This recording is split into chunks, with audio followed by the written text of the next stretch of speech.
أسلموا. نعم. أن يبلغ يرى من أباتي. شيء وكاكا. نودي. نعم. سيدنا علي. أها بلبلة. أني جينا كافر وكمانغا. نعم. وكاكله. أها. بر الذات العالمي. نعم. والما أرض الذات العالمي. شيء. دغوكرو تاماشماكا. نعم. والما كلو تاماشمالا. نالا سونا نيانزيك كوناني ناي. شيء. سيغا فويتا لا ساناري. أكاشيتي نمرو نانينا. نعم. نالا سونا شوينا نيو دمنتوي. شيء. سيغا فويتا لا. سيدنا علي. نعم. على بنيو كان فالا. شيء. سيدنا علي. نعم. على فايدة وكان فالا. شيء. سيدنا علي. نعم. على يابلا كوبا بني فلالا. شيء. كابونياني على كابونياناي. سيغا فويتا لا ساناري. بني على تاني. شيء. أبادي مغمامي أجا. والله. وأي على جاك بني بكالفا سيد البشر لمحمدي. وصلي. وأي على جا. كابونيا وكالفا سيدنا علي لا. شيء. سيغا الله. كرا. فوي ما قال يا أبو الجيكونو. نعم. نا برنا. ني على ما بردا موكلا. الله أكبر. إمام علي. نعم. نا مغبيلا. نا برنا. نعم. أولو بيبي بالك يمين نيك يستري أنت باكلامو. الله أكبر. بلبلة. سيدنا علي. نعم. إمام علي. نا برنا. نعم. برنا ينجلي دولا عدمني. تسمع بيقولين جوري لا كيمنا كيبا. الله أكبر. بلبلة. Chemin gara che kinema. Kage che sokono. Kage che ala kadani bela. Kabako. Asad le kalibi. Bلبلة. Aga jine kolo kajeti numero 4. نعم. Niyo damne toy. Chindo. Sigat. Nya fiyengo wala de ngaja. نعم. Taruki ngaja. Amitana e doni. أيوة. Ni wati ambla yoro mi bengore. أيوة. Amba semei. وكاكا. Wani ala e wati wala jira na nya abla yoro mina. نعم. Amba to yoro la. سانغرا. Ni ala sona. نعم. Ala bina ande me fa bina ba. تمانية مساو بك. Amu nya abla yoro mina. نعم. Niya nogo jine kolo kasheti. Sayyidina Ali ni jine kafiru ka kele. نعم. Sedo de bike. Mima to bise nyuma. Chindo. Sigat. O sababu nu. نعم. Amolu de kafolo. Sigat فويتا. Yani imam yere ka sirable. Tumamina ni kira sallallahu alaihi wasallam. وسلم. Nani sahabo be kuwo kolo ngono. نعم. Dugukolo tamashe maka. O fe mun ngero kono. Ni ala sona mo de safe. وكاكا. سانغري. Okay. Non. La quatrième partie de l'histoire de l'imam Ali et les mauvais djinns dans le puits. Agoniye jine kolo kasheti numero 9 nae. Chindo. Sayyidina Ali ani jine kafiru. Naam. Nous nous mettons sous la protection du Dieu Tout-Puissant. Ami ala taga deli se bebe alamiye. Amin. Faga bebe alamina. Naam. Contre tous les maux de la création. Wala kangishi kaboda bele jele toroma. Amin. Naam. Nous commençons par le nom d'Allah. Namo anyazizini ala tuko barkama se bebe segi alamima. Naam. L'omniprésent et le clairvoyant. Alamimbe fabe atisa wa alami anyebe fe bela wa beke watibe. Naam. Ensuite, que la paix et le salut soient sur notre Sauveur. Namura misoli kirasanmaka sallallahu alaihi wasallam. وسلم. Muhammadu koli وسلم. ambi solaka. وسلم. Namura yanga foli be mo de la kanim boro mbo. Sayyidina Ali ka jine kolo kasheti. نعم. Mo de la ka pmaka. Anga foli bi ubay. وكاكا. Anga dugo ubay. ونفولي كاكا. Anya bla yoro minasa. نعم. Tumamina ni chetai. Ani Abdul Aziz Arabiyata. نعم. Onu nyeshi koloma. Kabako be kanga ke jine ufe. نعم. Jine mayalama ko. Ani masuru ko. نعم. Ani tasuma perengaw. Ani tasuma serikaw. كباكو. O kalam ga chetai ndura ka Qur'an aya ukala. نعم. Aya gele.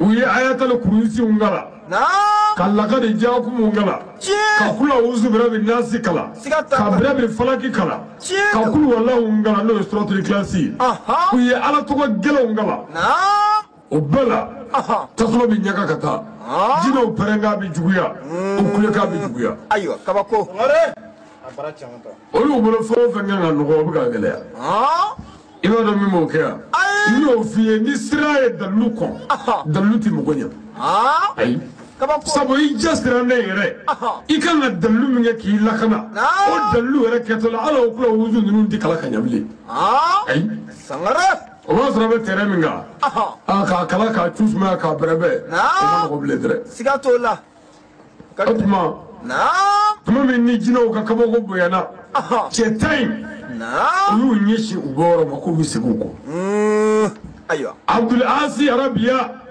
ale de ye wele bila cɛ tan in ma a ko inna lillahi wa inna ilayhi raji'un a ko n'a taara an na sayi don dɔ la siga foyi t'o la n'a tora yan an na saya wallahi a kana kira janfa dɛ ayi o man ɲi an n'a ka tɔɔrɔw bɛɛ ye ala ta ye don dɔ an bɛɛ bɛ segin ala ma a dɛsɛlen pewu tiɲɛ don siga foyi t'a la an ye kuma in bila nin yɔrɔ in na il dit aussi a ko tuguni Abdul Asi bɛ ka kuma vous et vos problèmes sont pour Dieu a ko aw n'a ka kungow bɛɛ ye ala ta ye et vous retournerez un jour envers lui. Wallahi don dɔ la an na segin ala ma a sew bannen kɔ si vous partez vous mourrez a ko n'a taara a bɛ sa et si vous restez vous mourrez aussi n'a tora yan an na sa dès qu'ils ont entendu les dits de Abdul Aziz tuma min na n'o ye Abdul Asi ka nin kɔrɔ fɔ in mɛn n'o ye cɛ ta ye ils ont eu tous la foi o yɔrɔ bɛɛ o ye limaniya sɔrɔ ka nin kɔrɔw sɔrɔ o la n y'o f'i ye kuma caman wajuli bɛ mɔmini nafa lahala bɛɛ la tiɲɛ don les 10 personnes se rapprochèrent près du puits satané o yɔrɔ bɛɛ cɛ ta in y'u ɲɛsin kɔlɔn ma o ni Abdul Asi bɛ taali la fo u nana surunya kɔlɔn la sa Abdul Aziz n'a pas peur et il est prêt à tout. A ko Abdul Asi ma siran fiyewu a ma yɛrɛyɛrɛ fiyewu a labɛn b'a bɛɛ ka fɛn o fɛn kɛra ni fɛn o fɛn kɛra a la a jɛmɛna bɛɛ ye les 10 personnes se sont arrêtées. o yɔrɔ bɛɛ ko cɛ ta girinna k'i jɔ u y'u jɔ a kɔfɛ ils n'ont pas fui. o ma boli k'u jɔ ma kɔfɛ Abdul Asi bɛ ɲɛfɛ a bɛ taali la cɛw man kan dɛ mɛ n delila k'a f'i ye ni sahaba cɛ tan ye a cɛ kelen o kelen n'i y'o lakale kitabutigi min ye dɔnnibaa min ye mɔgɔ o mɔgɔ ye dɔɔnin kala silamɛya kitabu la o bɛɛ y'a dɔn k'a fɔ nin cɛ ta ye cɛ kelen ye tiɲɛ don siga foyi t'a la nka jinɛ ko o ko wɛrɛ ayi mais il ne s'approchait plus. cɛ tan y'i jɔ u tɛ taa bilen u tɛ segin wani ma fɛn bilen dɛ i bɛ yen k'i tɛ yen a cɛ tan jɔn bɛ u bɛ ka ɲɔgɔn filɛ filɛ Abdul Asi bɛ taali la a t'i kɔfilɛ fiyewu ayiwa Abdul Aziz, l'homme qui n'a pas peur, il s'approche. Wallahi ko Abdul Aziz cɛ min ma siran fiyewu a bɛ kan ka gɛrɛ kɔlɔn la ale de y'a yɛrɛ yira kira kelen k'a fɔ jɔnni bɛ taa ale de y'i tɛgɛ wuli mɛ kira ye cɛ tan min fara a kan k'olu y'u jɔ u ma taa bilen u ma se k'u kɔ ka boli u ma taa cɛ nɔfɛ bilen u y'u jɔ u b'a lajɛ ayiwa kabako i janto o la dɛ ayiwa n'a bɛ ko o ko kɛ e min b'a la ala kama ni gɛlɛman nana e de b'a gɛlɛya sɔrɔ tiɲɛ don e min b'a la nafigiya la ni gɛlɛman nana i tɛ tɔɔrɔ sɔrɔ dɛ sabu i bɛ wuli siga t'o la mɛ ninnu tɛ nafigi ye koyi nka tiɲɛ yɛrɛ la an sen bɛ tɛrɛ min kan n'o tɛ ni sahaba cɛ kelen o cɛ kelen a bɛɛ bɛ se ka Bamakɔ ci bilahi k'an bɛɛ faga a kelen kelen bɛɛ kabako mɛ tiɲɛ na an bɛ tɛrɛ min kan nin ye ko dɔ ye tiɲɛ don les cris de Satan diable s'augmentaient. jinɛw ka kulekan n'u ka pɛrɛnkan a bɛ juguya pɛrɛnkan bɛ bɔ sanfɛ a bɛ bɔ dugu jukɔrɔ pɛrɛnkan bɛ ka bɔ côté bɛɛ la i b'a fɔ kabakolo ka kari sisan i b'a fɔ dugukolo ka wolo jinɛw bɛ ka kulo jusqu'à ce que la terre tremble. Wallahi fo dugukolo bɛ yɛrɛ yɛrɛ jinɛw kulekan n'u pɛrɛnkan dugukolo bɛ yɛrɛ yɛrɛ Abdul Asi b'a kan a tɛ yɛrɛ yɛrɛ Allahu akbar belebele Directement, un diable sort du puits.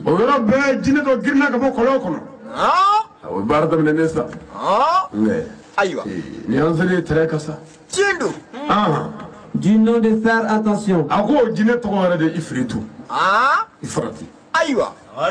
Ne yɛrɛ tɔgɔ de Ifiritu min na jin I farati ne de jinɛ o y'ale yɛrɛ de tɔgɔ ye farati jinɛ o girinna ka bɔ kɔlɔn kɔnɔ a diminen ayiwa cɛ t'a jɔn mɛ o bɛ ka nka Abdul Asi lajɛ ani jinɛ in sa naam Le diable dit jinɛ kafiri n ko Ala ka daga b'a kan naam personne n'a jamais bu cette eau. a ko dafɛn si ma deli ka nin kɔlɔn ji min dafɛn m'o kɛ m'o fɔ bi ayiwa naam Je jure. Ngalena ni jinɛ kafiri mankan ye Abdul Asi ma naam Personne n'a été ici et allé raconter la paix. a ko dafɛn si ma deli ka se yan ka t'o lakali hɛrɛ la kɔni ayiwa yɔrɔ Maharam bun Sabiki y'a lakali a ka kuma na ko ani kɛlɛden maa ba 50 nana tiɲɛ don nin kun in kɔnɔ yan a kɛlɛjama bɛɛ ta tiɲɛna k'a bɛɛ halaki fɔ sotigiden ma 4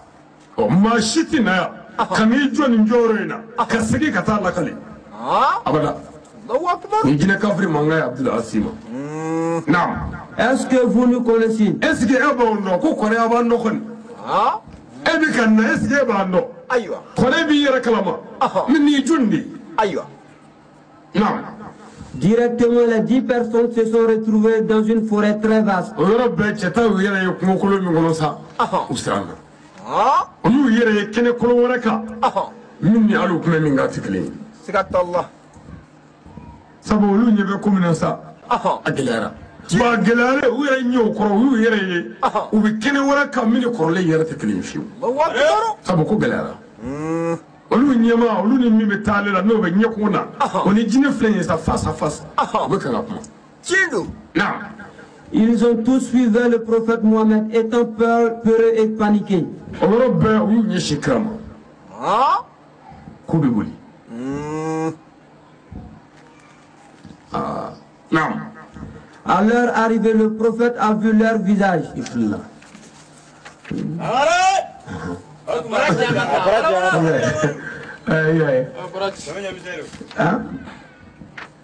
Yano jinɛ bɛ ka kuma ko nous sommes les Satan diables o ma se o ma boli fɔlɔ tuma min na Abdul Asi ni Ifiritu bɔra k'a tun jinɛ kafiri a ko aw bɛ se mun na yan e bɛ est-ce que e b'an dɔn ayiwa naam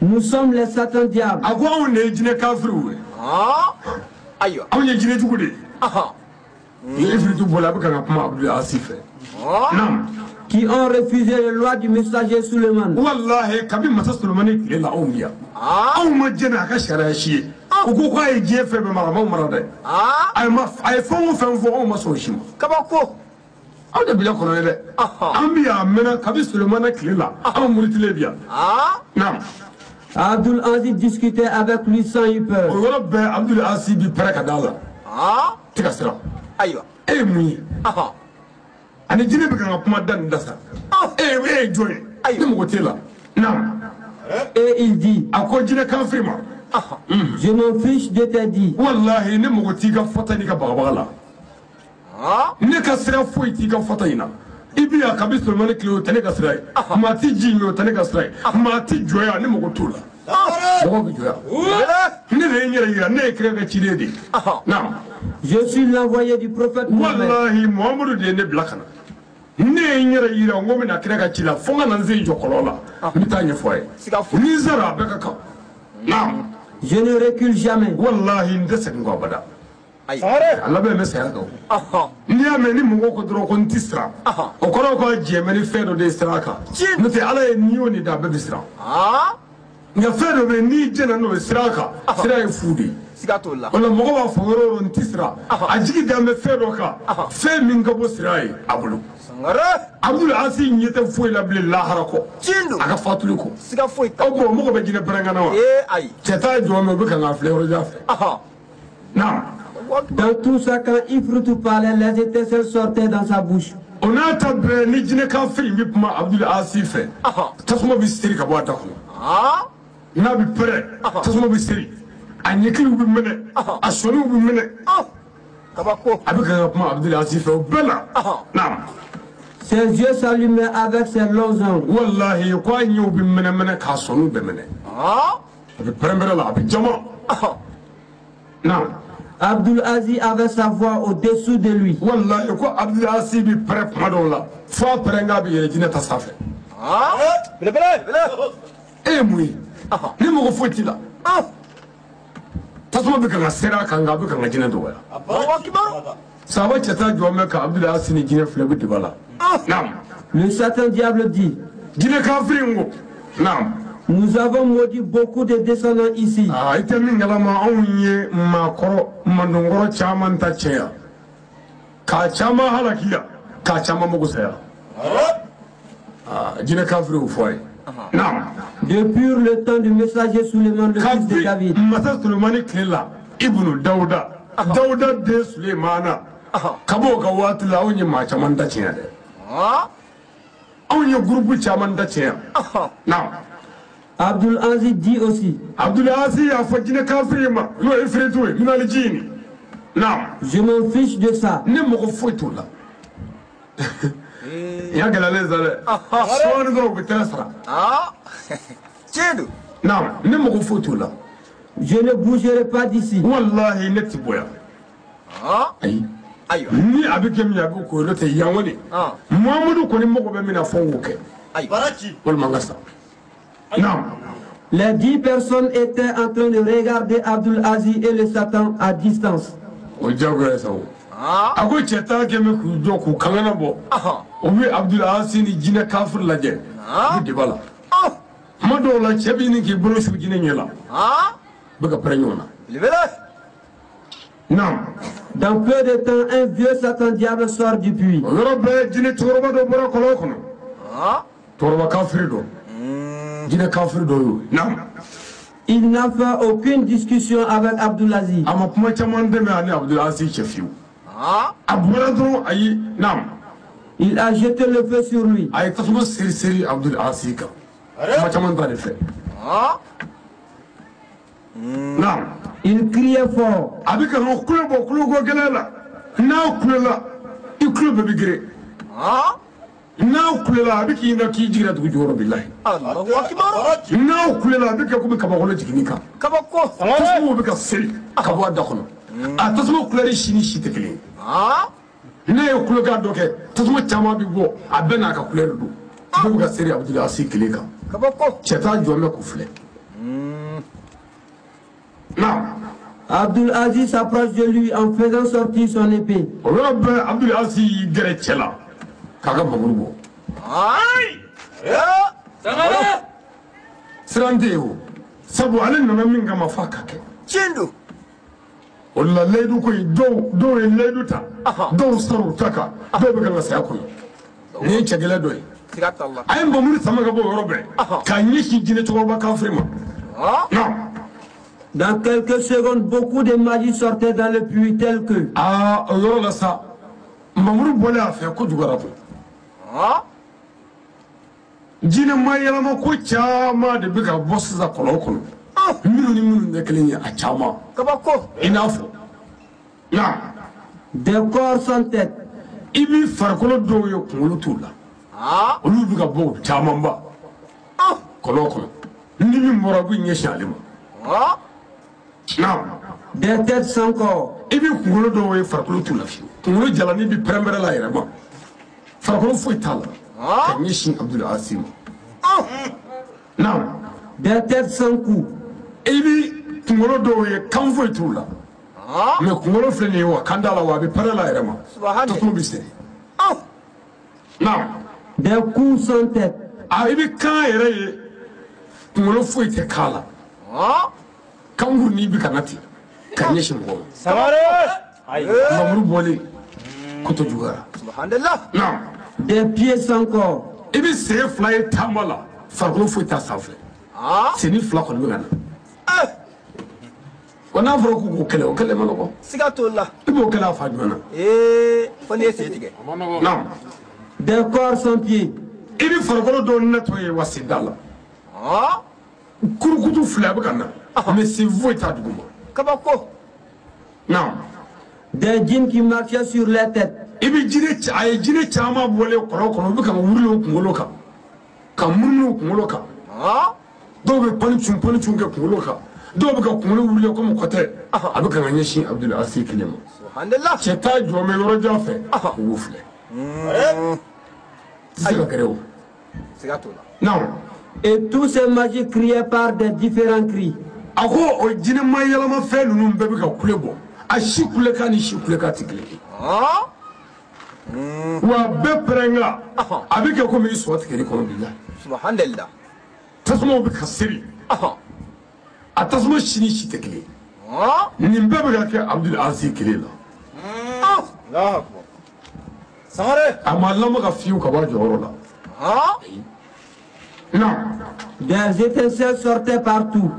tasuma kisɛ bɛ ka seri ka bɔ fan bɛɛ ka ɲɛsin ale kelen ma Abdul Aziz Arabiya non Les 10 personnes ont commencé à se retourner vers le prophète Mohammed. cɛta ye i ɲɛsin kira ma k'u bɛ segin sabu o gɛlɛyara u ɲɛ b'a la a bɛ danga min na a fɛn minnu bɔlen filɛ nin ye olu yɛrɛ ɲɛ tɛ bɔcogo foyi la Abdul Aziz la nin yɔrɔ in na bilen o tuma n'an ɲɛ tɛ bɔ yɔrɔ la an ka maa bɔli la maa de gɛrɛ ye bilen u tora k'u tiri-tiri non Le vieux diable dit, jinɛ kafiri n ko n'o ye cɛkɔrɔba jugu in ye laïn rajim non retournez tout de suite là où vous étiez. a ye segin sisan a bɔ yɔrɔ la a bɛɛ cɛkɔrɔba min bɔra n'a ma kuma dɛ ale ka kuma fɔlɔ kɛra a ye segin sisan a bɔ yɔrɔ la non Vous serez sauvés et gardés contre nous. n'o kɛra an na kisi ka bɔ anw tɔɔrɔ ma a ye segin sisan Mais si vous vous arrêtez ici, nka n'a y'a jɔ yan sa non on vous brûlera tout de suite. wallahi an b'a jeni k'a mugu k'a ba sisan sisan a ye yamuna sisan non Le messager Suleiman a gardé tous les êtres vivants sauf nous. a ko masa Solomani ye danfɛn bɛɛ mara yan fɔ anw bɛɛ a y'a ka masaya kɛ mɔgɔw kunna yan a y'a kɛ jinɛw kunna nka a ma se ka k'anw na fiyewu a ma foyi fɔ diɲɛlakaw jɛna n'a ye n'a kun pɛrɛnna jinɛw bɛ yɛrɛyɛrɛ fɔ anw mɔgɔw jɔ ye a ye yamuna sisan non Abdul Aziz a appelé les 10 personnes en leur disant, Abdul Aziz y'i kɔfilɛ a ye cɛ taatɔ lajɛ a y'u wele a k'u ma a bɛna kuma min fɔ sa o bɛ ji jigin mumuni dusukun na Abdul Aziz bɛna kuma min fɔ cɛ in ye wallahi mumuni ni muminatu bɛ dɛsɛ ka sunɔgɔ su in na bilahi a bɛna kuma jugu fɔ dɛrɛ ala k'an laban ye non si vous arrivez auprès du prophète Mohammed, a ko cɛ ma n'a sera kira yɔrɔ la nin y'a taatɔ ye n'a sera Muhamadu yɔrɔ la sallallahu ta'ala wa sallam non dites-lui que je lui salue. a bɛ n ka foli fɔ ala kira ye sallallahu ta'ala wa sallam n'a sera kira yɔrɔ a bɛ n ka foli fɔ a ye non Je ne lui trahirai jamais. a b'a fɔ a ye ko n t'a janfa fiyewu fiyewu fɔ n ka sa non Que je ne retournerai pas. wallahi n tɛ segin fiyewu non Je suis là pour combattre les satans diables. n bɛ yan ka jinɛ kafiriw kɛlɛ k'u fa k'u malo n bɛ yan k'u tereke non Jusqu'au bout où je mourrai ici. fo ka taa s'a dande la walima o kan fa n tɛ segin fiyewu n'a sera kira yɔrɔ a ye nin fɔ a ye non Je veux aider la religion musulmane par mon âme. ni silamɛya dɛmɛ ni ɲingu ye Muhamadu a y'a fɔ a ye ten ko n ko ten non On se retrouvera à l'au-delà. an bɛ ɲɔgɔn sɔrɔ lahara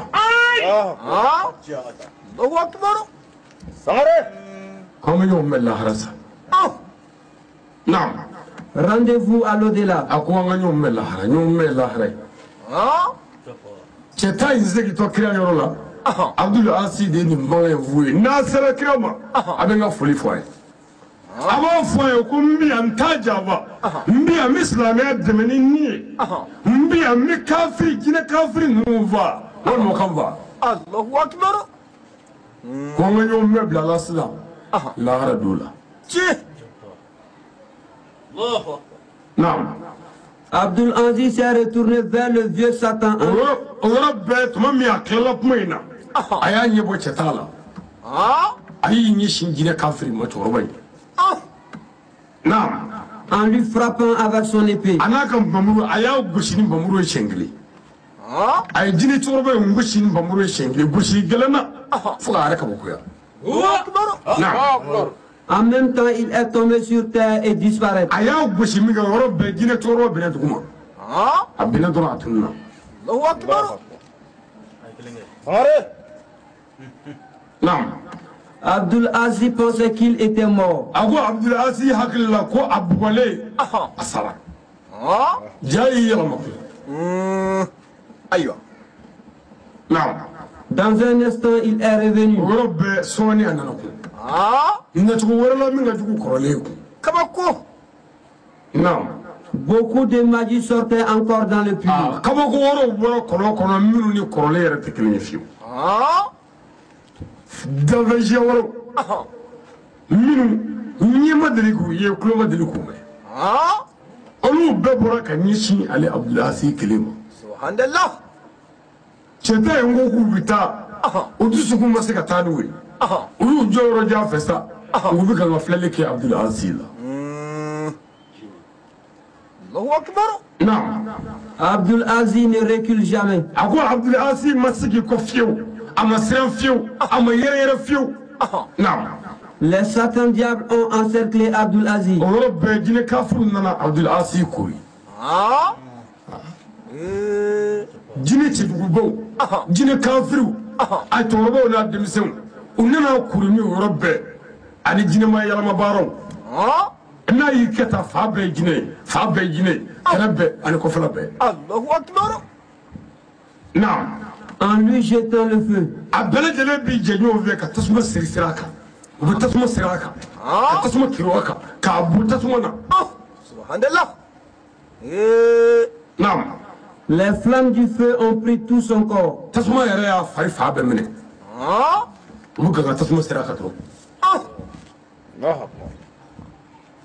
جيني كافر توربي تسمى دوكا عبد العزيز نعم Directement, il est tombé sur terre. ورب أبلا دوما نعم En prononçant qu'il n'y a point de divinité qu'Allah et Mohamed est son messager. ويقول أقول لا إله إلا الله محمد رسول الله صلى الله عليه وسلم الله أكبر ala ka ninga kuma labaye آمين ningara mogo ka kuma labaye isugo ka haram ya aljina kono jarema kono wala ki aljina na سكت الله عرف abdul aziz bushile ka bi ako نعم nabi sharia morate fo ala mikla ga sharia muhammadu de ala ka cide والسلام naam Et ensuite, il est décédé. rabbi afatwa الله أكبر inna lillahi wa inna ilayhi raji'un رجون رضي الله عنه amin rabbi cin fatu ala ka dawro nemo آمين اسلامي نغراسه كجنابا كودرو كسلني تاكنا مسيرلا كي تيولو كجي ولا مسولي ولا دنگو كي كلي كاجي بوغدي كنا داسو دابونغا اندسرو ديلا الله أكبر ني ني فغا تو يتا دماتري ساتو فلنيتا تي امزونا دوموسو اكو ما الا بانتا وجو يور لا ما بري من بلا الاسلام دي كالودو نعم Directement, les anges ont apporté son âme au paradis. ودرتي صدر رب يقوم لكم يا نيتا كتاني على الجنة تي ala kan do aljanna آمين islamu bitaye di wallahi mu'minu koni سكت الله ni wonni mana baraka ala kama nasara bitaye di تشندو سكت ya rabbi ala kan dai آمين yingari de nga yizoro ko gude أيوة foyti yizoro fo bara تي سكت الله nam Kassiou, le fils de Saadi, a dit: ago كيسو ابن سعدي أكو نعم qu'ils ont bien vu et entendu Abdul Aziz dire la kalmat shahada avant de mourir. Wallahi, kolu renye Abdul Aziz ukule ya mangame. Asato beka nga kalmatu shahada fo. No ashhadu an la ilaha illallah wa ashhadu anna Muhammad rasulullah. Sare. Olu were de nye ayi. Ku kruke ga men ya bidoy wan ya sato wa aflaka foli. Allahu akbar. Kais ibn Sadi. Now. Directement, les 10 personnes se sont retrouvées dans une forêt très vaste et très dure.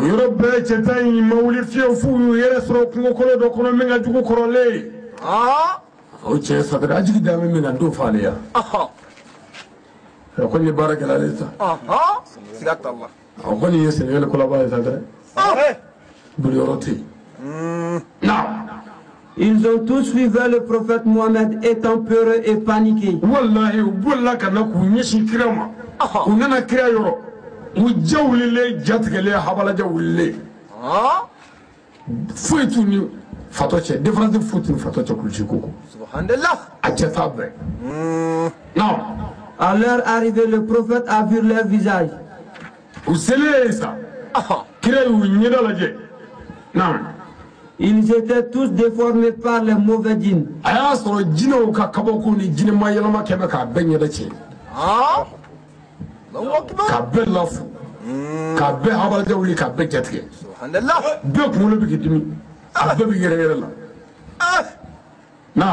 Le prophète a fait des bénédictions sur leur visage.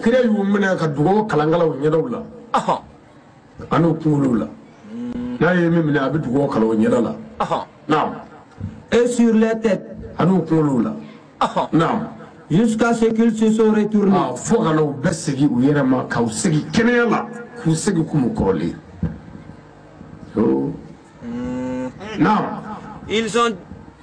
Ils ont dit au prophète Mohammed que Abdul Aziz est mort.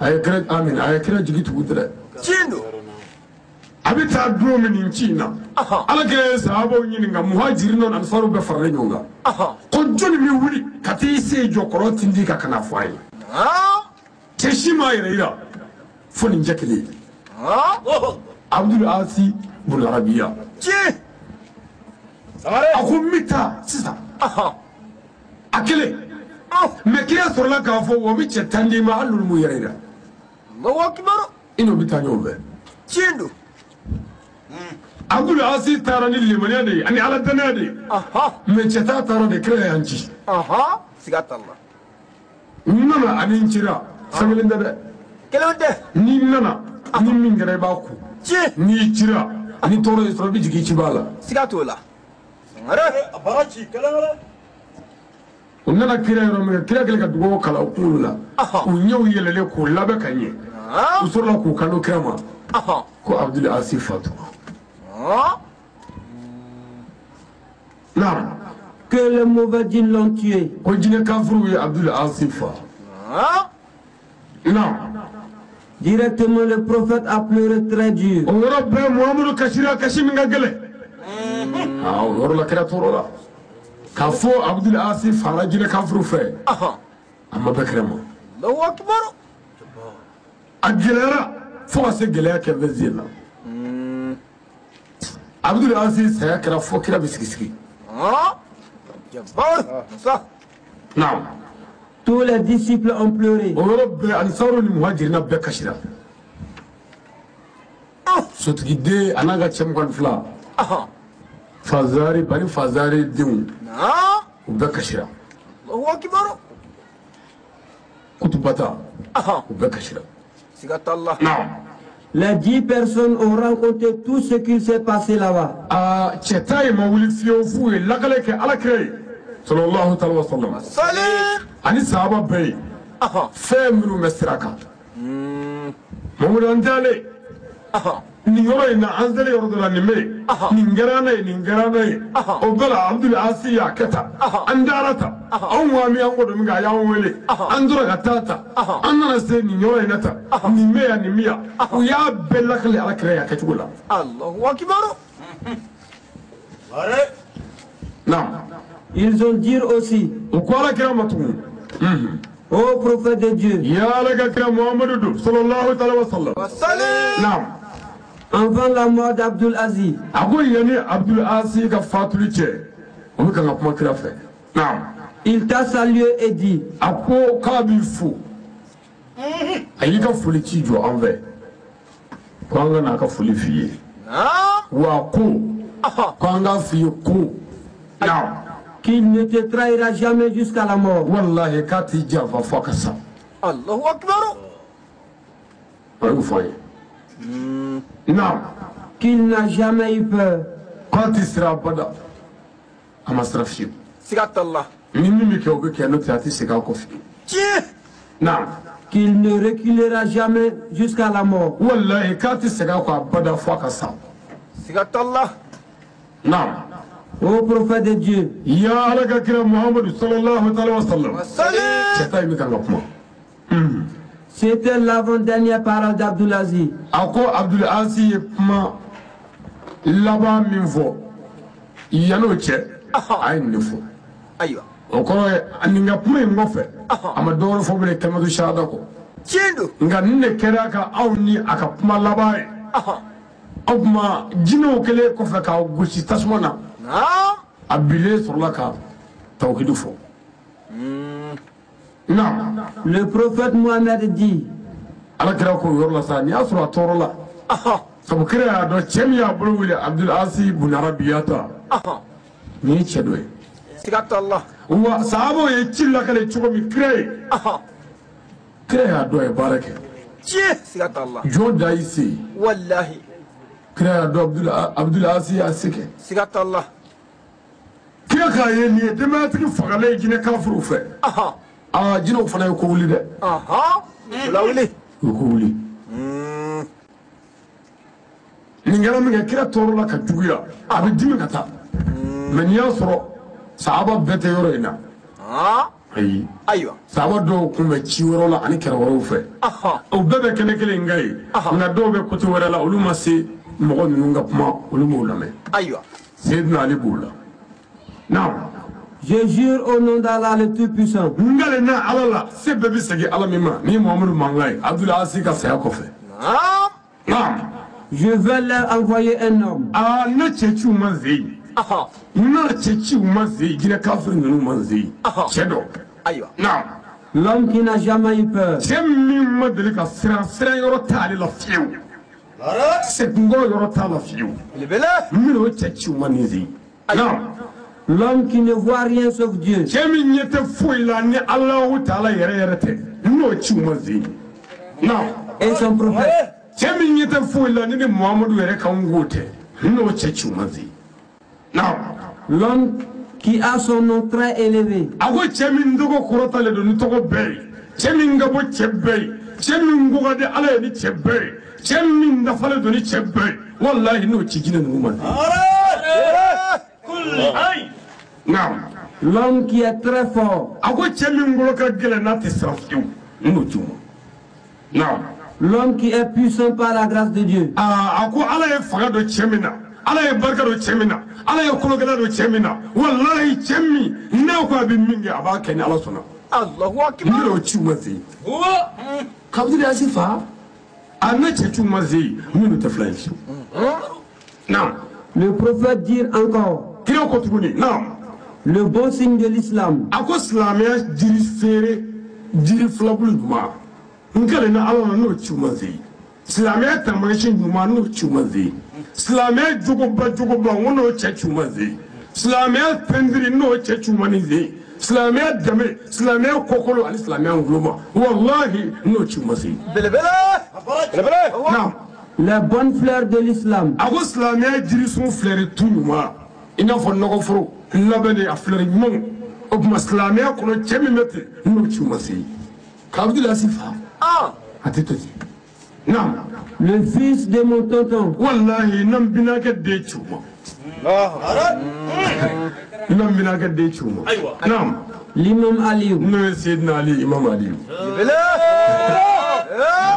شوتك ليسا سيادة الله سنغرف أقولنا سيدنا علي تشوما سي بناك دي بلبلي كعبد العزيز فا أكوت بلاتي نفن جوما وتسمي غرفيو سيادة الله نفن جوما ونفن يلا أو فن يلا وفا نيتفهم من داخل فيو شيندو أبو كاكا كان كتير فا إنما ما سي كاكا نعم Directement, l'imam Aliou a répondu au prophète Mohamed. Oui. Ah non, moi c'est répondre pour le parce que c'est dans le compte de quelqu'un. Non, créer c'est dans le cas de la khali.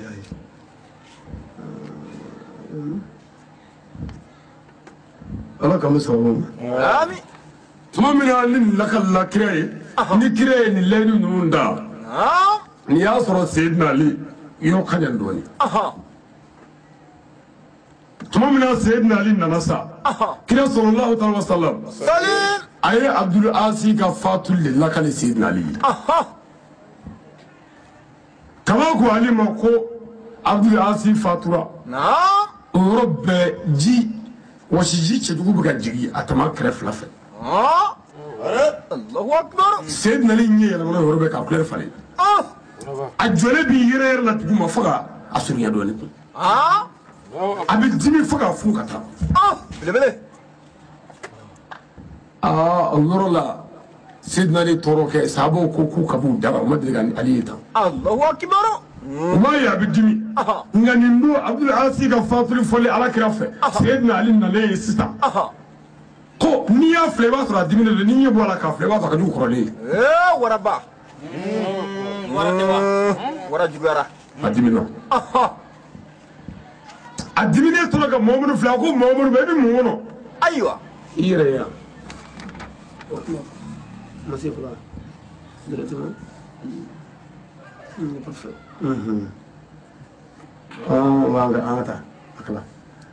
نعم Le prophète a expliqué la mort d'Abdul Aziz à Aliou. أكو محمد نعم أي عبد العزيز كفاتل لقلي ممالي أنالي نعم Directement, Aliou s'est fâché. ورب سيدنا لتمنا نعم Avec ses yeux rougis, أني بلينا وكذا بلينا داي نعم les sueurs sortaient aux deux côtés de son visage. والله وشيجي جوجو بيجي أتما كرف لفه نعم Il dit au prophète, أكو يالك كرا محمد ما نعم tu attends quoi pour me donner de أكو l'argent? يبي مونو نيما جديا سالي يبي مونو محمد نيتي جديا أيوة ينكي جو بولتي جديا نتا نعم جونا نعم Je jure, je vais aller tout de suite. نقلنا على الله متاسس ساسا نعم جديا مبيك جيكورو أيوة بلبلي ما فوق جينا كوكو تما كويا كان رجع أنا أني دوما عاي كو جديا ساسا بلبلي نري لكال لاسدا دوبنا أميري كم مكو بروكوا محمد كوكو جوري بتاعه مكو علي ميرا جرا علي تيرا جرا سبوا كومنا جليا علي نمو كوم سكت الله اللي يكون نقارا مغارا بيكومبو مكو جلما ما منا جليرا علي نمو جليا سكت فويت الله تمامي نكرا كوكو جوري بتاع ني علي كوم بتاع ني علي تارا سابا نافيك دو بيسكا سوري ما فوقو حالي علي ما فوقا تكوي مكو علي تليرا بي فانا بلا ترى دوكا بكي يرى يدسرا بكا ي انتسي تروك مغو كان جيني سيدنا لك تشي انا كتشفري فاكو بارك سكت الله سكت بلبلي ولا لي كو غدا مننا اتكري أيوة nga tuma mina ni muhammadu ye fazari ka cɛ ye e sotigi den a bɛ so ka kana kungo kɔnɔ kɔnɔ bɛɛ sira an b'a ɲɛ mɛrɛ kelen ye mɔgɔ si ɲɛ t'a ɲɛda la fiyewu kutubata fazariya o kɛra min kɛ u t'a dɔn bɔn kira ko ko sahabaw ma ko joli bɛ aw la min bɛ se ka taa nin cɛ in ɲininka ni mɔgɔ ye ɲininka a ka laharaw la sisan bɔn a ɲɛ mɛrɛ kelen don a bɛ so la mugata borodo mugata tayrodo femino mugata do jine do mugada todo femma bulu mugato do sahaba be nyom vle mama ko aywa ora bari girna kawli mita ni nga sasa misegi masza lebele ataro labe atara ajabi be ni kana kami che ma kira ko momina ko kolongo mi fe do kata se jo fatinjika abdul asi rabiyata yira ala ka jeba ma kira sulla ka ma tawaraka aw na ka tanyo be chendu ngat momin no abdul asi de sarasa se ne la do sa nya bole chetegere nya bole ko ngala kana ke chetegere ni kala sara sufro kuna mo ya sa ti fenya bli non. Dès que le prophète a entendu les dits de l'imam Ali,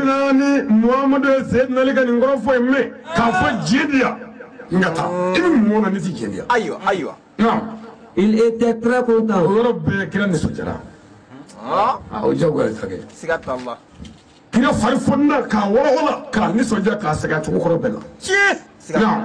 Je jure, tu as la route.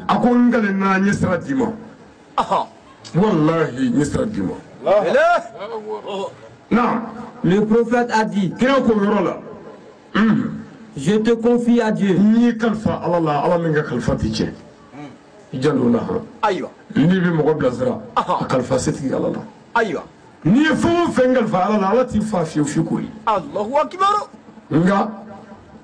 Pour que ka dafa ni ko mo ma ni kalfa alala ala minga kalfa tiche aba fo ala kan do kalfa kono ni yere kalfa alala minga kalfa tiche sangara sayyidina le kraw fo nyoma nam que Dieu te protège ala ki la kana ki kishi ami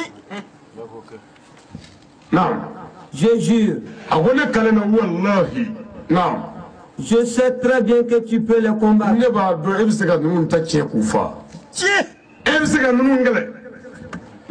avec l'aide de Dieu.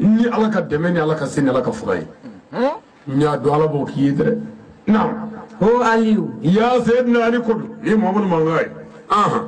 tu es le chef de toutes les choses qui sont difficiles.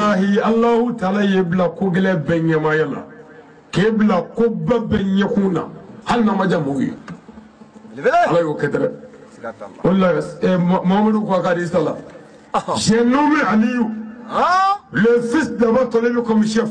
Et Dieu l'a nommé comme chef.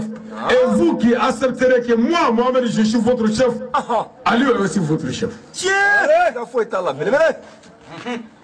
Agouni Mohamed est Seydina avec Nyamaï. N'était Daniba Allah est de Nyamaï. Ou Aoumoun Ndjena n'est que Nyamaï. Ago Seydina avec Nyamaï.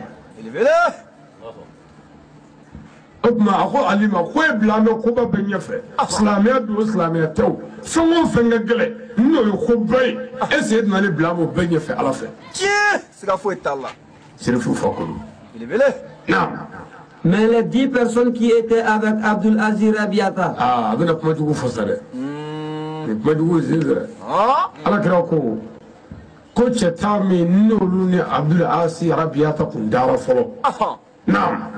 Tu pars avec eux. Il ne tient pas bien non. Aïe. Barakallah.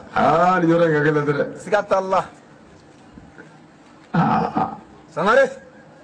Ana tient pas de la commune. Comme que tu as vu. Aïe. On va aller dans le. Peut être qu'il n'y a pas de non. Aïe. Il y aura un gars Sigatallah. Il y a un créateur. C'est même si je ne veux pas le faire. C'est si ma soeur ça va toi la mieux on est franco. Abdul Aziz frère comment va ça? Non franco alibita ko ni do kata. Ragale ko wedre. Sigatallah. Allah gagne mambo. Non. Car ils connaissent bien la route et la brousse. Zabla cheta investira do be kungudo. Chindu. Nous bitanyo be. Sigatallah. Alors la ni o kanyere. Ou ali taka ni ragale ni mita ni tarangini fe tanuma fe bi dige e bi dore na ko plagi be yo ya aide num bla yoro sidna li nyakata ni kiraga kuma ni alaka kuma ibado ro ko islamiyya de kunyi autorisation ni diɲɛ bɔra ɲɛmaa yɔrɔ la dɔrɔn n'o ko min o yɔrɔ bɛɛ bɛ kɛ siga t'a la mais diɲɛ de bɔra an ka silamɛya kɔnɔ k'a tɔ kɛ dɔrɔn min mana min ja o b'o kɛ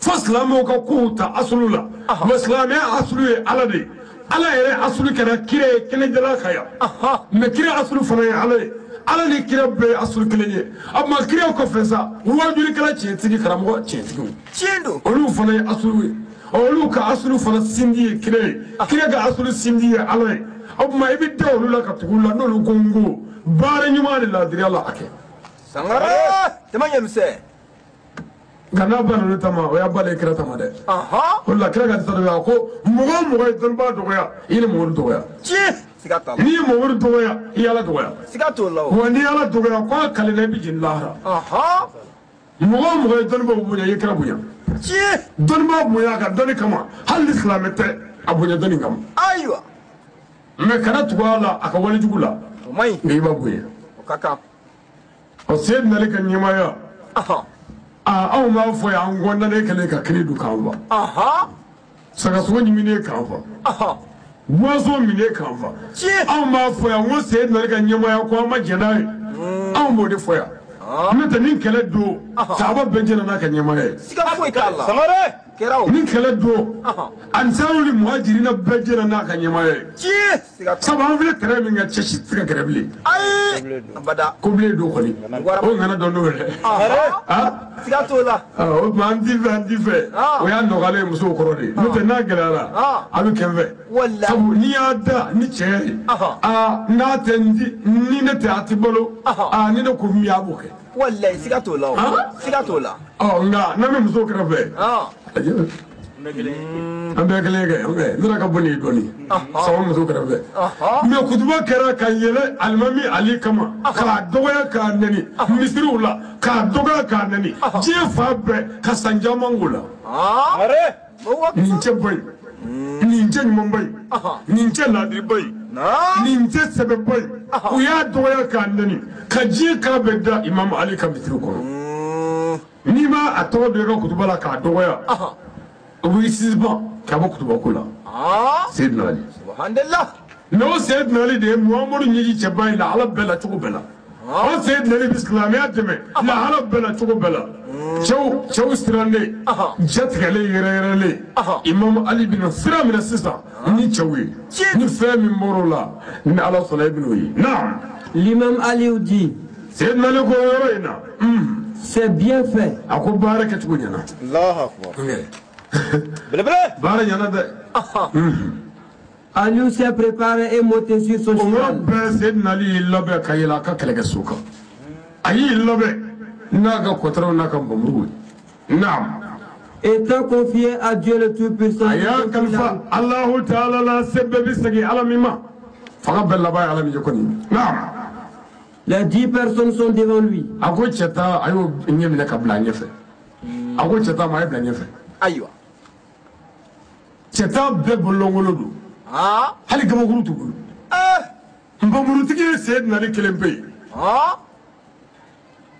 Abdulayi Galibi hali mana bɛrɛ tɛ tɔw bolo nka nbamuru de b'ale kelen bolo wa ni Ala sɔnna ale kelen b'a ɲɛnabɔ waraba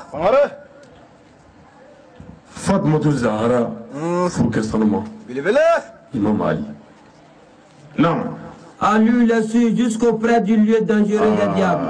waati min dira ma o siraw nka ayiwa waati banna dɛrɛ ayiwa a ko Seydina Ali ye cɛ ta in bila a ɲɛfɛ ani u bɛ taali la ka ɲɛsin yɔrɔ cɛjugu ma ayiwa n'o yɔrɔ jugu ye a b'u kɔfɛ u bɛ kan ka taa nka a ma bila kɔfɛ siran kama i bɛna ye ɲɛfɛ cɛ ye cɛ min ye tiɲɛ don taalen ɲɛfɛ Seydina Ali ye cɛ min ye i bɛna a si dɔn cɛ tɛ in yɛrɛ ye cɛ minnu ye i bɛn'u ye wa ni Ala sɔnna jinɛw fana ye jinɛ minnu ye i bɛn'u ye ayiwa i bɛna setigi dɔn i bɛna faama dɔn siga t'a la i bɛna dankɔrɔba dɔn walahi i bɛna Ala ɲɛsiranyɛbaa dɔn tiɲɛ yɔrɔ dɔw taara olu ye fɛn bɛɛ kalama fɛn ye o i bɛna cɛw ye sa o sangare ni waati min fɔ k'o banna ni Ala sɔnna jinɛ kɔlɔ kasɛti 4 na nin y'o ye ni ala ye waati wɛrɛ nɔgɔya ma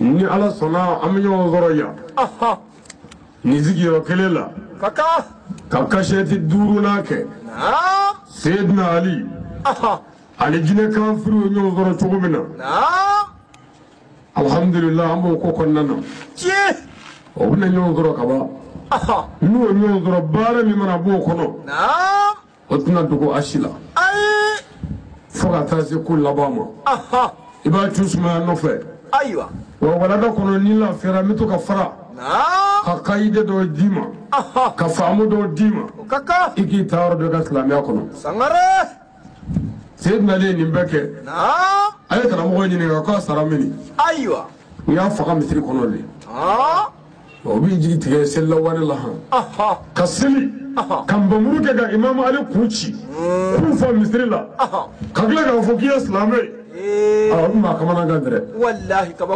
cɛ min ye silamɛya jigi tugu kunun ka kira jigi tugu kunun cɛ min ye ala ka diinɛ jɔ kunun fagacogo wɛrɛ ma sɔrɔ olu la fiyewu fo misiri kɔnɔ mɔgɔw nin bɛɛ la ko seli ye silamɛya ye anw m'a fɔ n'i ma seli ye silamɛ la nka n'i selila a bɛ fara fɛn dɔ kan sabu ala ye kira ci ni jogo ɲuman dafali ye ala ye kira ci ni danbe dafali ye ala ye kira ci ni jogo dilanli ye bon ni jogo tɛ yen foyi tɛ yen ni jogo ɲɛna dun o tuma seli b'an dɛmɛ hali bi ka jogo tɔ ɲɛ mais jɔnni ala le muminu seli dira muminu de ma ala dɛnɛyabaw n'a y'a kɛ bɛɛ a kɛcogo ɲuman na siga foyi t'a la a bɛ ɲɛ a ma limaniya na a b'a jogo ɲɛ ka bɔ kɔngɔ ni haramu na mais n'an y'a kɛ sen ko bolo ko kana te walo ala mago t'an denw na ten dɛ ala mago bɛ te la n'a bɛ turu a ka turu ni ala danaya ye ani ala ɲɛsiranɲɛ ye ni ala dɔn t'i la i te ala mago foyi t'i te la ala mago bɛ tentigi de la tentigi dusukun hasidi ka seli bɛ minɛ janfanji ka seli bɛ minɛ namaratɔ wane ka seli bɛ minɛ mɔgɔ fagala ka seli bɛ minɛ o tuma n'an ko an ka seli an tɛ jogo dɔ fara seli kan hali fɔlɔ kafiriw bɛ jogo ko kalama dɛmɛ kun b'u la u b'u yɛrɛ dɔn fɔlɔ kafiriw bɛ gasi dɔn mais ka diinɛ dɔ kɛ ala tɔgɔ ye k'o diinɛ asulu ye seli ye ko k'o diinɛ taala kɛ maa fa ni namara ye ani janfa ye bɛɛ y'a dɔn o nkalon diinɛ o tɛ ala ko ye ala k'an bɛ sɔn aw ma ala k'an sago k'an ye ala k'an diɲɛ ɲɛ ala k'an lahara ɲɛ an y'a ɲini ala fɛ ala ka diɲɛ nɔgɔya an ye lahara gɛlɛya ala kana ɲɛ d'a kan an baden minnu fatura silamɛya tiɲɛ sira ala ka saya kuma lafiya ye an ka jamana ala k'a basigi ala k'a kisi ala k'an yɛrɛw taga ni Imam Ali yɛrɛ bonya ye a n'a hɔrɔma ye a n'a zuriya bɛɛ sallallahu alaihi wa sallam an bɛ dugawu ɲini silamɛw fɛ walasa ala k'an dɛmɛ ka baara in farifoni d'an ma n'o tɛ an balimakɛ ko nin baara in ko a ma nɔgɔ sabu jinɛ kɛlɛ yɛrɛ o tɛ ko nɔgɔ ye o lakaleli yɛrɛ ko man ka kɛ komi fɛn tɔw lakaleli o gɛlɛya minnu b'a la an y'u ta wa an dalen b'a la ala bɛna an dɛmɛ fana ka baara in laban hɛrɛ la an y'a ɲini ala fɛ ala ka se d'an ma an ka laban hɛrɛ la sigiɲɔgɔn minnu bɛ ka lamɛnni kɛ u ka sow kɔnɔ ani mɔgɔ minnu bɛna wele jaabi ani mɔgɔ wɛrɛ minnu tulo b'a la ka fara arajow kan an ka foli b'u ye nin kɛnɛ in kan an ka dugawu b'u ye rabbana atina fi dunya hasana wa fil akhirati hasana wa qina azaban nar subhana rabbika rabbil izzati amma yasifun salatu wa salamu ala mursalin walhamdulillahi rabbil alamin assalamu alaikum wa rahmatullahi wa barakatuh. Wa alaikum assalam wa rahmatullahi.